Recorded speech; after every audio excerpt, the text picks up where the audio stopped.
नमस्कार दोस्तों, बहुत बहुत स्वागत है आपका मध्य प्रदेश के करंट अफेयर्स में। मैं हूं नीलेश और 2 से 4 तारीख के करंट अफेयर्स में आप सभी का स्वागत करते हैं और शुरुआत करते हैं। इसके पहले आपको जानकारी दे देते हैं कि यदि आप एमपीपीएससी प्री 2024 के नवीन पाठ्यक्रम के अनुसार नोट्स लेना चाहते हैं तो एग्जाम गुरुजी के प्लेटफॉर्म पे उपलब्ध है। 1695 के नोट्स हैं और इसके साथ आपको 799 की जो टेस्ट सीरीज है हमारी एग्जाम गुरुजी की 80 टेस्ट वाली, ये टेस्ट सीरीज आपको इन नोट्स के साथ ऑनलाइन उपलब्ध रहेगी, फ्री रहेगी, इसकी कोई कॉस्ट नहीं लगेगी। तो यदि आप ये नोट्स ऑर्डर करते हैं तो आपकी टेस्ट सीरीज एक्टिव कर दी जाएगी।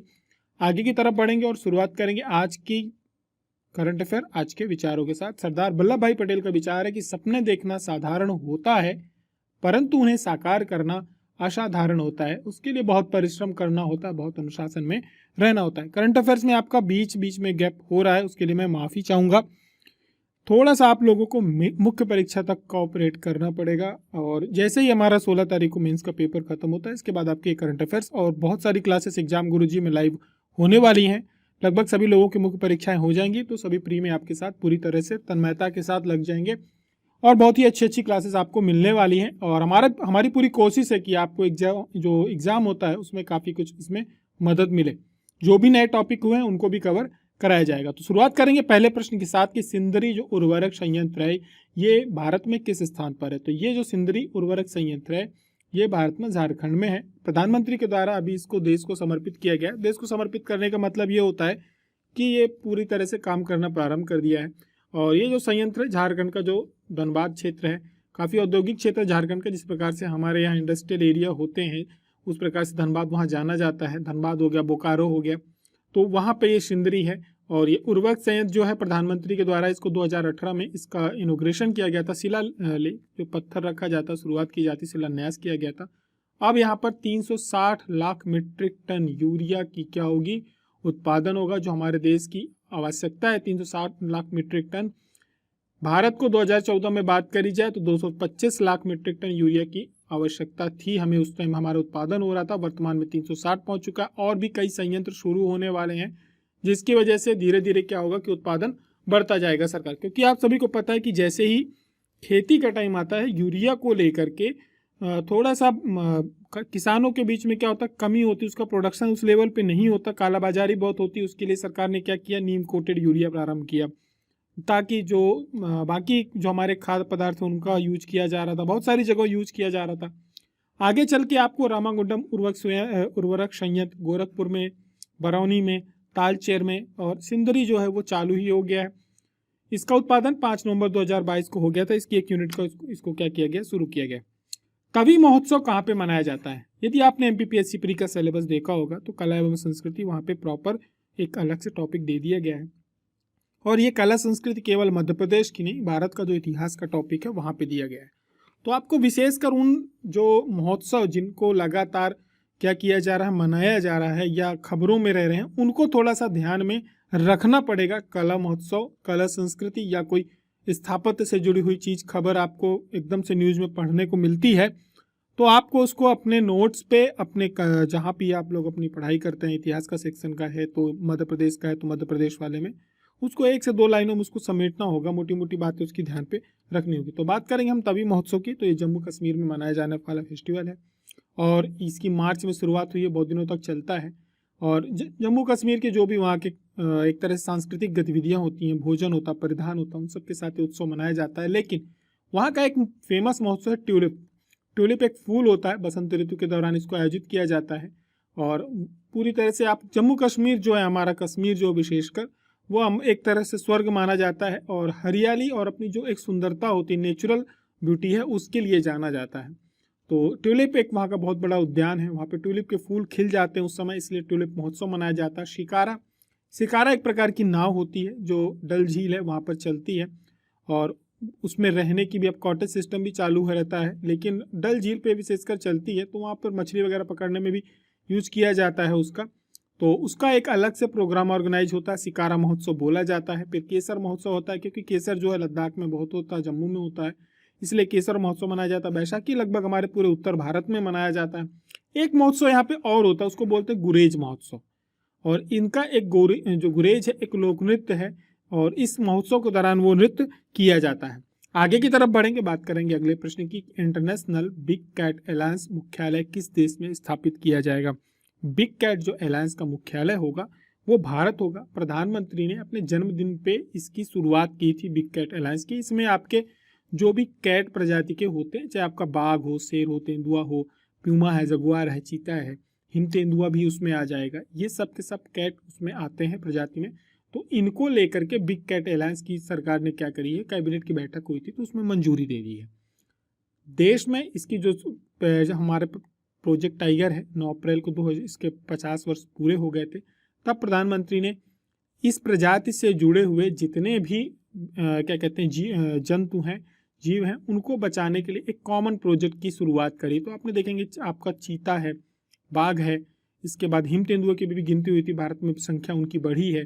तो इन सभी को बचाने के लिए एक अवेयरनेस प्रोग्राम, और इसमें लगभग बात करी जाए तो 56 के आसपास कंट्रीज को भी इसमें सम्मिलित किया जा रहा है। अभी सरकार इस पे बात करी, एक बड़ा प्रोजेक्ट सोलर एनर्जी और बिग कैट पे भारत सरकार इस पे बहुत ज़्यादा एक वैश्विक स्तर पर अपने को खड़ा करने का क्या कर रही है, प्रयास कर रही है। इस्पात क्षेत्र में भारत का पहला हरित हाइड्रोजन संयंत्र की स्थापना की गई, इसका उद्घाटन किया गया है। तो ये कहाँ पे किया गया? भारत का पहला हरित हाइड्रोजन संयंत्र है, और ये इसकी शुरुआत जो हुई है हरियाणा में हुई है। ज्योतिरादित्य सिंधिया जो हमारे नागरिक उड्डयन मंत्री थे, वर्तमान में ये केंद्रीय इस्पात मंत्री भी हैं, इन्होंने जिंदल स्टेनलेस लिमिटेड में स्टेनलेस स्टील के क्षेत्र में भारत के पहले हरित हाइड्रोजन संयंत्र का क्या किया, उद्घाटन किया है। और स्टेनलेस स्टील जो है उसके दुनिया का ये पहला हरित हाइड्रोजन संयंत्र है। यहाँ पर ऑफ ग्रिड संचालित होता है, फ्लोटिंग और सोलर एनर्जी का यहाँ पे यूज किया जाता है। 2700 मीट्रिक टन कार्बन उत्सर्जन जो होता था उसको लगभग अब धीरे धीरे क्या करके अगले दशकों में बाकी तो 54,000 टन कार्बन डाइऑक्साइड का उत्सर्जन ये क्या करेगा, कम करेगा। तो कार्बन उत्सर्जन को कम करने के लिए इसकी शुरुआत की गई है। भारत सरकार का ग्रीन हाइड्रोजन मिशन पहले से चल रहा है। ग्रीन हाइड्रोजन नवीकरणीय ऊर्जा का स्रोत है, ये आपके प्री के टॉपिक में भी है और मेंस के टॉपिक में भी है। तो जो ग्रीन हाइड्रोजन होता है ये नवीकरणीय ऊर्जा का स्रोत है, और जो इलेक्ट्रोलिसिस एक प्रक्रिया होती है उसके माध्यम से क्या किया जाता है कि जो हाइड्रोजन और ऑक्सीजन में इन दोनों को क्या किया जाता है, इसको विभाजित किया जाता है, अब फिर इसका उत्पादन किया जाता है। अब इस पर काफ़ी रिसर्च चल रही है। आने वाले समय में आपको जिस प्रकार से इलेक्ट्रॉनिक व्हीकल दिख रहे हैं, तो हाइड्रोजन से चलने वाले व्हीकल्स भी दिख जाए तो इसमें हमें आश्चर्य नहीं करना। भी कई प्रयोग हुए हैं लेकिन उस स्तर पे नहीं पहुंचे हैं। तो इसमें होता क्या है कि जो इलेक्ट्रोलाइजर होता है इसका पहले यूज किया जाता है, तो पवन और सौर जो हमारे जैसे एग्जाम्पल के लिए यूज किए जाते हैं नवीकरणीय ऊर्जा, उसी प्रकार से इसमें भी संचालित किया जाता है। अब भारत का अपना टारगेट है कि हमको बहुत कम ऊर्जा की जरूरतों पे आयात पे जो हमारी निर्भरता है उसको हमें क्या करना है, कम करना। अब ऊर्जा के लिए हमारे सबसे ज़्यादा जो आयात किया जाता है, नहीं हमारी कमाई का बहुत बड़ा हिस्सा हमारे खनिज तेल में चला जाता है, फिर हमारा गैस में चला जाता है। तो जो एलपीजी गैस आती है आपकी, और इसके बाद जो हमारे पेट्रोलियम आते हैं, हम पेट्रोलियम प्रोडक्ट्स को हम एक्सपोर्ट करते हैं, पर हम पेट्रोलियम तो इंपोर्ट कर रहे हैं ना, और वो कुछ नहीं है, वहाँ से हम मंगाते हैं फिर धुएं में उड़ जाता है। तो हमारा कितना सारा पैसा उस पर खर्च हो रहा है। तो सरकार ये चाह रही है कि जहाँ पे आवश्यकता हो सकती है, आपके जो आजकल VS6 ये मॉडल आ रहे हैं कार के, सभी में यूज किए जा रहे हैं इंजन, वो वही है। उसमें जैसे जैसे इथेनॉल का, चाइना का तो बहुत बढ़ गया है, 1 लीटर पेट्रोल में उसका 60% 70% यूज तो अब वो इथेनॉल का यूज कर रहा है, तो यानी वो 30% ही पेट्रोल यूज कर रहा है, एक तरह से आप ये कह सकते हो। तो हमारे यहाँ लेकिन अभी VS6 में हम पहुँचे हैं, तो जैसे जैसे हमारे यहाँ इंजन भी, उनको भी अपग्रेड करना जरूरी है। जैसे जैसे इंजन अपग्रेड होंगे तो हमारे यहाँ व्हीकल में क्या होगा, इथेनॉल पेट्रोल में मिलाया जाएगा, तो हमारी उस पर एक निर्भरता घटेगी, क्योंकि एकदम से सारी गाड़ियाँ बंद नहीं की जा सकती, मार्केट से नहीं हटाई जा सकती, उनमें भी हमें टेक्नोलॉजी को अपग्रेड करना पड़ेगा। ठीक इसी प्रकार से बात करो तो एनर्जी के क्षेत्र में भी सरकार क्या कोशिश कर रही है कि हमारी जो निर्भरता परमाणु ऊर्जा में है, बाकी माध्यम से एनर्जी पे है, हमारी गैसेस पे है, इसकी हमारी जो निर्भरता है वो धीरे धीरे घट जाए। और इसको घटाने के लिए सरकार ने क्या किया है कि एक राष्ट्रीय हरित हाइड्रोजन मिशन शुरू किया है। सरकार का टारगेट है कि 2070 तक हम शून्य कार्बन का, जो हमारा टारगेट है शुद्ध शून्य कार्बन का, वह हम पहुंच जाएं। यानी हमारे यहाँ कार्बन का जो उत्सर्जन है वो धीरे धीरे घटता जाए, लेकिन 2047 तक हमको क्या बनना है, आत्मनिर्भर बनना है। हमारा जो एक लक्ष्य है कि हम कम से कम हमारी निर्भरता हो जाए, हम अपने खुद से ही हमारे पास एनर्जी रिसोर्सेस हों, हम सोलर एनर्जी का मैक्सिमम यूज करें, विंड एनर्जी का यूज करें, ठीक है। इथेनॉल का हम जब यूज करने लगेंगे, हमारे पास जो हमारे व्हीकल्स हैं उनमें हमारे इंजन की टेक्नोलॉजी अपग्रेड हो जाएगी, तो स्वाभाविक रूप से हमारा पेट्रोलियम प्रोडक्ट्स पे भी, पेट्रोलियम पे भी हमारी क्या होगी, निर्भरता घटती जाएगी। क्योंकि खाड़ी देशों में जब भी तनाव होता है तो सबसे पहला प्रभाव हमारे यहाँ पड़ता है, और लॉजिस्टिक का बहुत बड़ा जो यूज है हमारे यहाँ लॉजिस्टिक में यानी ट्रकों में किसका है, पेट्रोल का है, डीजल का है।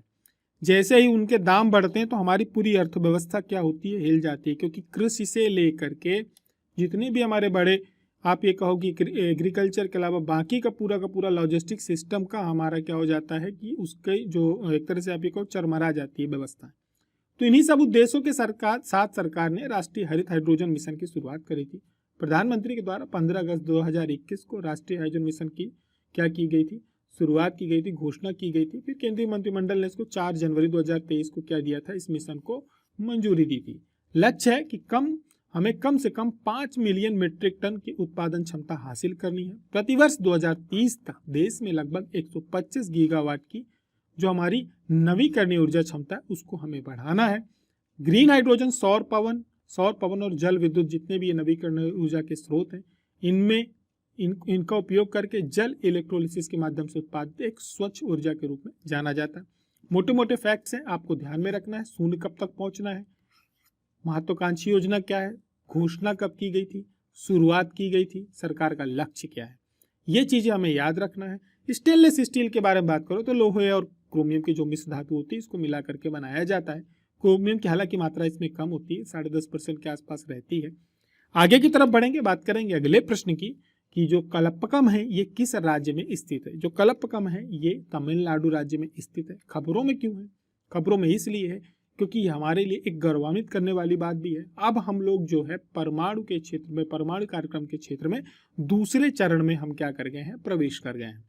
कैसे, तमिलनाडु के जो कलपक्कम है यहाँ पर भारत ने पहला स्वदेशी प्रोटोटाइप फास्ट ब्रीडर रिएक्टर यानी PFBR 500 मेगावाट का कोर लोडिंग की शुरुआत करी है। बहुत ज़्यादा टेक्निकली इसमें नहीं जाना है, मोटी मोटी बात आपको ये बता दूं कि अभी क्या होता है कि जब हमारे यहाँ परमाणु ऊर्जा क्या होती है, परमाणु इसमें ऊर्जा संयंत्र में यूज किया जाता है तो हमारे पास इसका बहुत सारा क्या मिलता है, रॉ मटेरियल मिलता है। ठीक है, अब ये रॉ मटेरियल एक तो वैसे भी महंगी है, ये बहुत महंगी होती है। एनर्जी ठीक है बहुत ज़्यादा मिलती है, इसमें रिस्क भी है, सब कुछ है, लेकिन इसमें हमें जो रॉ इसका इकट्ठा होता है, कचरा निकलता है, उसका यूज नहीं था। तो अब क्या होगा कि भारत बहुत ही जल्द एक फास्ट ब्रीडर रिएक्टर चालू करेगा और ये चालू करने वाला भारत रसिया के बाद दूसरा देश बन जाएगा। ठीक है, तो PFBR जो है हमारी जो आत्मनिर्भर भारत चल रहा है उसके अंतर्गत ये आता है और भावनी है, इसने इसको डिजाइन किया है। इसका फायदा ये हो कि जितना भी हमारा रिएक्टर से परमाणु कचरा निकलेगा इसका हम फिर से क्या कर सकेंगे, यूज कर सकेंगे। तो इसका फायदा ये होगा कि फायदा क्या होगा कि ये अभी रॉ जो हमारा फालतू जा रहा था, ये रसिया के पास भी टेक्नोलॉजी है, हम इसका यूज करके फिर से इसका अन्य कार्यक्रम में क्या कर सकते हैं, उपयोग कर सकते हैं। और इसके टोटल 3 चरण हैं। भावनी में 500 मेगावाट PFBR का निर्माण किया जा रहा है। भारत में 3 चरण वाला जो परमाणु ऊर्जा कार्यक्रम चल रहा है, अब हम इसमें दूसरे चरण में पहुंचे हैं, फिर हम तीसरे चरण में क्या करेंगे, पहुंचेंगे। और आगे की तरफ बढ़ें, बात करें अगले प्रश्न की कि BSF की प्रथम महिला स्नाइपर बनने वाली जो सुमन कुमारी है, इनका संबंध किस राज्य से है। तो इनका जो संबंध है वो हिमाचल प्रदेश है। देश की पहली BSF की स्नाइपर शूटर है। स्नाइपर शूटर की खासियत बहुत अच्छी होती है, 3 किलोमीटर की रेंज में ये आपको एक बार में गोली मार सकता है बिना दाएं बाएं देखे, बिना चूक के, यानी इनका निशाना अचूक होता है। कंसंट्रेशन का लेवल जो इनका होता है बहुत हाई होता है और 3 किलोमीटर की रेंज में यदि वो आपको शूट कर सकता है तो सुमन कुमार का आपको नाम याद रखना है। 56 पुरुष थे, उनमें एक ये मात्र महिला थी जो ट्रेनिंग कर रही थी। तो बहुत बहादुर महिला है और इनकी जो ट्रेनिंग हुई है मध्य प्रदेश के लिए अच्छी बात है कि इंदौर में इनकी central school of weapons and tactics यानी CSWT में हुई है। यहाँ पर इन्होंने ट्रेनिंग प्राप्त करी है। रहने वाली हिमाचल प्रदेश की हैं। और इसके अलावा भारत में और भी महिला हैं जिन्होंने, जो कि सैन्य बल पे हैं हमारे। एक तो प्रेरणा देवस्थली है, कमांडर हैं भारतीय नौसेना के युद्धपोत, विशेष रूप से भारतीय नौसेना के जो पश्चिमी बेड़ा की कमान संभालने वाली पहली महिला अधिकारी हैं। दीपिका मिश्रा है, विंग कमांडर हैं। ये भारतीय वायुसेना में वीरता पुरस्कार से सम्मानित होने वाली पहली महिला अधिकारी हैं। शिवा चौहान है, फायर एंड क्यूरी कॉप्स अधिकारी हैं। सियाचिन ग्लेशियर में सबसे ऊंचे युद्ध क्षेत्र पर कुमार पोस्ट पर सक्रिय होने वाली देश की पहली महिला अधिकारी हैं। शालिजा धामी हैं, ग्रुप कैप्टन है शालिजा धामी। फ्रंट लाइन लड़ाकू विमान की कमान संभालने वाली भारतीय महिला वायुसेना की अधिकारी हैं और इन्हें उत्तर पश्चिम का जो मिसाइल स्क्वाड्रन नेतृत्व उसके लिए चुना गया था। अवनी चतुर्वेदी हैं, हमारे मध्य प्रदेश की हैं। अवनी चतुर्वेदी को देश की पहली महिला फाइटर पायलट बनने का गौरव हासिल है। 2023 में इन्होंने हवाई युद्ध की ट्रेनिंग में भाग लेने वाली भी सफल महिला है। और तो आगे की तरफ बढ़ेंगे, बात करेंगे, महिलाओं के नाम हमें याद रखने हैं। इनमें से किसने इंटरनेशनल मॉस्को वुशु चैंपियनशिप 2024 में गोल्ड जीता? मैं यहाँ पे जुड़ गया, ठीक है, मैं मैरी गोल्ड पढ़ने वाला था। गोल्ड जीता है तो ये और कोई नहीं है, वैष्णवी त्रिपाठी हैं। अवनी चतुर्वेदी रीवा की हैं, वैष्णवी त्रिपाठी सतना की हैं। और इन्होंने क्या किया है कि रसिया में आयोजित हो रही थी इंटरनेशनल मॉस्को वुशु, वहाँ पर गोल्ड मेडल जीता। 48 जो किलोग्राम का भार होता है उस पर इन्होंने पार्टिसिपेट किया था। हालांकि इसके पहले 2019 में जूनियर नेशनल प्रतियोगिता में भी इन्होंने गोल्ड जीता था।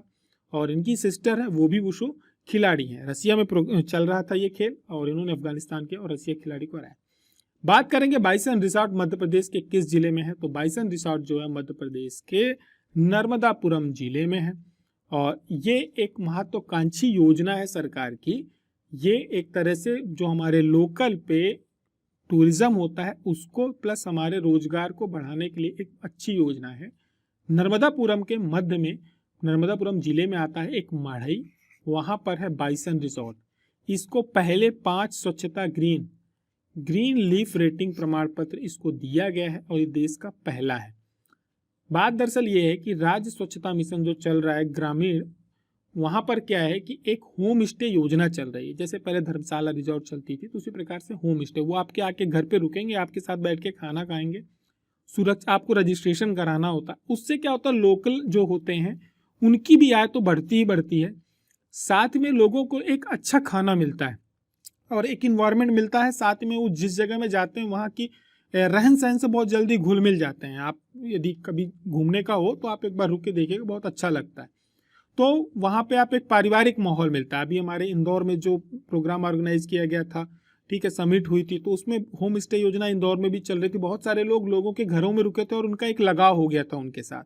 तो ये होम स्टे योजना एक अच्छा प्रोजेक्ट है सरकार का। इसमें लोकल पे रोजगार बहुत अच्छा मिलता है और एक सुरक्षा भी रहती है। सरकार इसको पूरा वेरिफिकेशन करती है, इसके बाद करती है। तो इसी के अंतर्गत स्वच्छ ग्रीन लीफ रेटिंग जारी की गई थी जिसमें से इसको मिला है। और इसमें बात करी जाए तो इसमें 1 से लेकर के 5 तक की रेटिंग दी जाती है और इसमें रिजॉर्ट की तरह आपको सुविधाएं देनी होती हैं। और ये एक जिला उत्पाद में, एक बहुत अच्छा प्रश्न आपका यहाँ पे और बन सकता है कि इनमें से कौन सा जिला है जिसने अपने ODOP में पर्यटन को चुना है? तो नर्मदापुरम का ध्यान हमें रखना है। स्वच्छता ग्रीन लीफ रेटिंग की बात करी जाए तो ये हमारे यहाँ जो पर्यटन उद्योग है उसको बढ़ाने के उद्देश्य से चालू किया गया। पर्यटन मंत्रालय के सहयोग से ये चलाया जा रहा है और इसमें आतिथ्य सुविधाओं में स्वच्छता ग्रीन लीफ रेटिंग राष्ट्रीय पायलट, इसका शुभारंभ जो किया गया था जम्मू और कश्मीर के जो पहलगाम है और असम में काजीरंगा राष्ट्रीय उद्यान है वहाँ से किया गया था। ठीक है, बहुत ज़्यादा इसके डिटेल में हमें नहीं जाना। मध्य प्रदेश में प्रारंभ की गई जो एक एयर एम्बुलेंस सेवा है, इसका नाम क्या रखा गया? तो इसका नाम रखा गया है PM श्री एयर एम्बुलेंस सेवा। एक तरह से चॉपर होता है, उसमें आपको मेडिकल से रिलेटेड सारी सुविधाएं उपलब्ध होती है। इमरजेंसी के डॉक्टर होते हैं और जो भी उसमें एक आवश्यकता होती है वो सब कुछ होता है। कॉस्टली होती है, 5 से 6 लाख रुपए का खर्चा इंदौर से दिल्ली तक का इसमें लगभग आता है। सरकार का देखते हैं इसमें कितनी सब्सिडी देती है, क्या देती है, लेकिन इसमें सारी सुविधाएं उपलब्ध होती हैं। PM श्री के नाम से चल रही है एयर एम्बुलेंस सेवा। और आगे की तरफ बढ़ते हैं, बात करेंगे अगले प्रश्न की कि विश्व का एकमात्र मंदिर जहां भगवान कृष्ण अपने मित्र सुदामा के साथ नजर आते नहीं हैं वो किस जिले में है?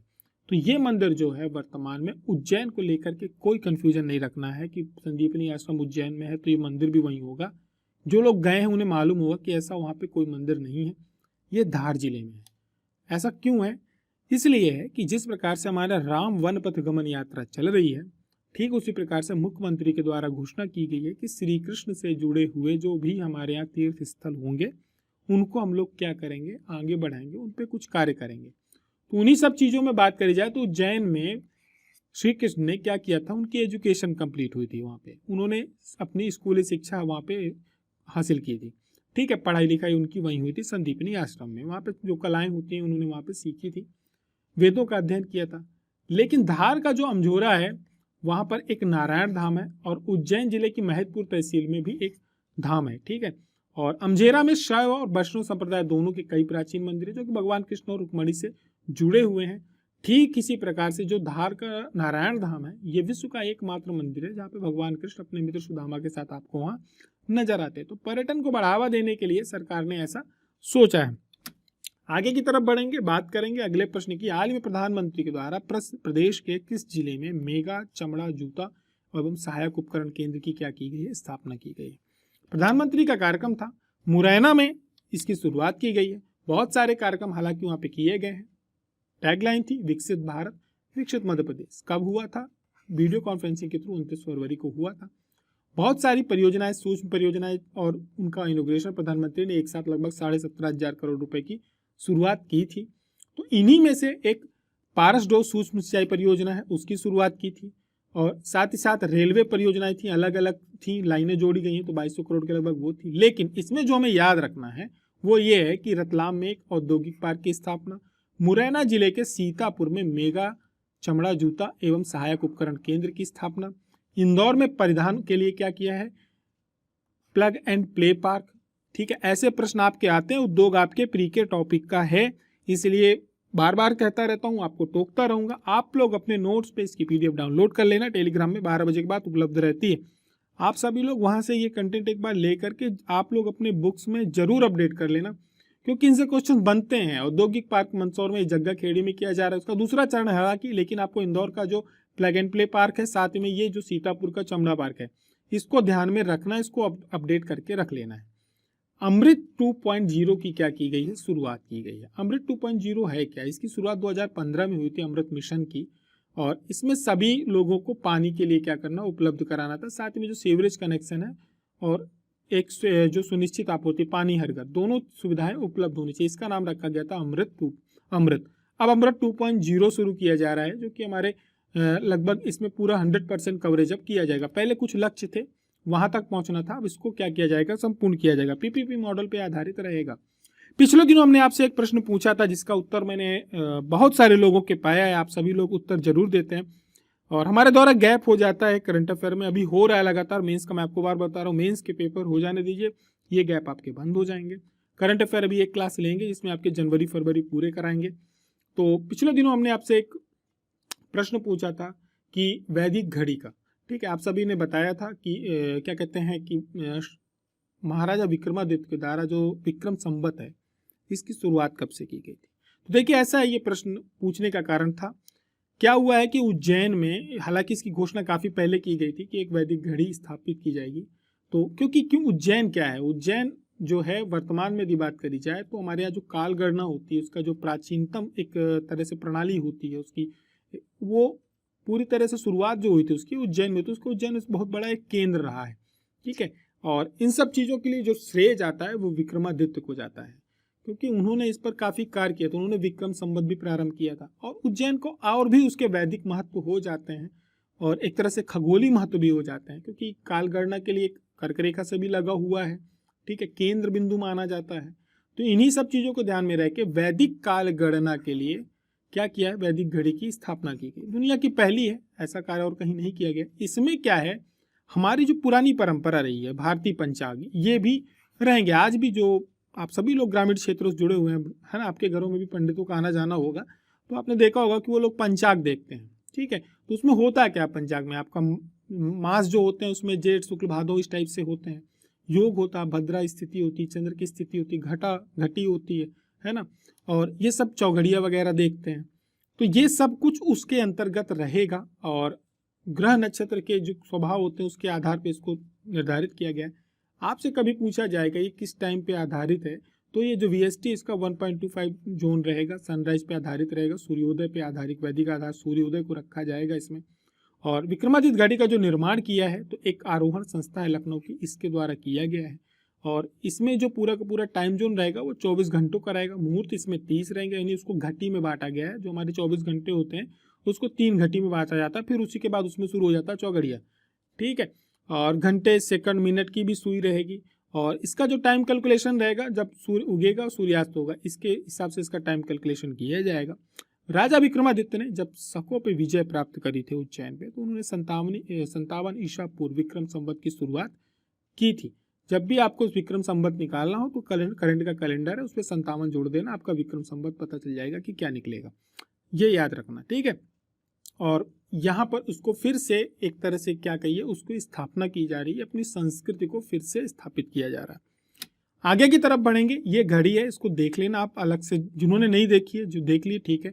इस टाइप की घड़ी रहेगी, हाथ में पहनने वाली घड़ी जैसी नहीं रहती है, इस टाइप से वो रहेगी। उद्घाटन कब किया गया था? 29 फरवरी 2024 को किया गया था। पीएससी बहुत ज़्यादा डीप में जाएगा, व्यापम वाला हालांकि पूछ सकते हैं किस डेट को किया गया था। 29 फरवरी का याद रखना, बिल्कुल दिमाग मत लगाना। 2024 का जो फरवरी था वो 29 दिन का था, एक ही मात्र फरवरी है, 4 साल बाद जो 29 का था। तो याद रखना 29 फरवरी डेट में आया तो कंफ्यूजन नहीं रखना है कि 28 हो सकता है, 28 हो, महीने का आखिरी 29 का था, तो 29 को याद रखना है। पहली विश्व की है ही। बिदरी पूजा नवाखानी किस जनजाति के त्योहार हैं? ये आपका आज का प्रश्न है। भारिया, गोंड, सहरिया, बैगा, जिस भी जनजाति को हो उसके बारे में 4 से 5 बातें आप सभी को बतानी है। जनजातियां 10वीं यूनिट है, पीएचडी नहीं करनी है, लेकिन इसके बारे में मोटी मोटी जानकारी हमें रखनी है। तो आप सभी को कमेंट करके इसका आंसर जरूर देना है। जिन्होंने भी आंसर किए थे पिछले, मैं इसमें सम्मिलित नहीं कर पाया हूँ और अगली बार सम्मिलित करेंगे हम।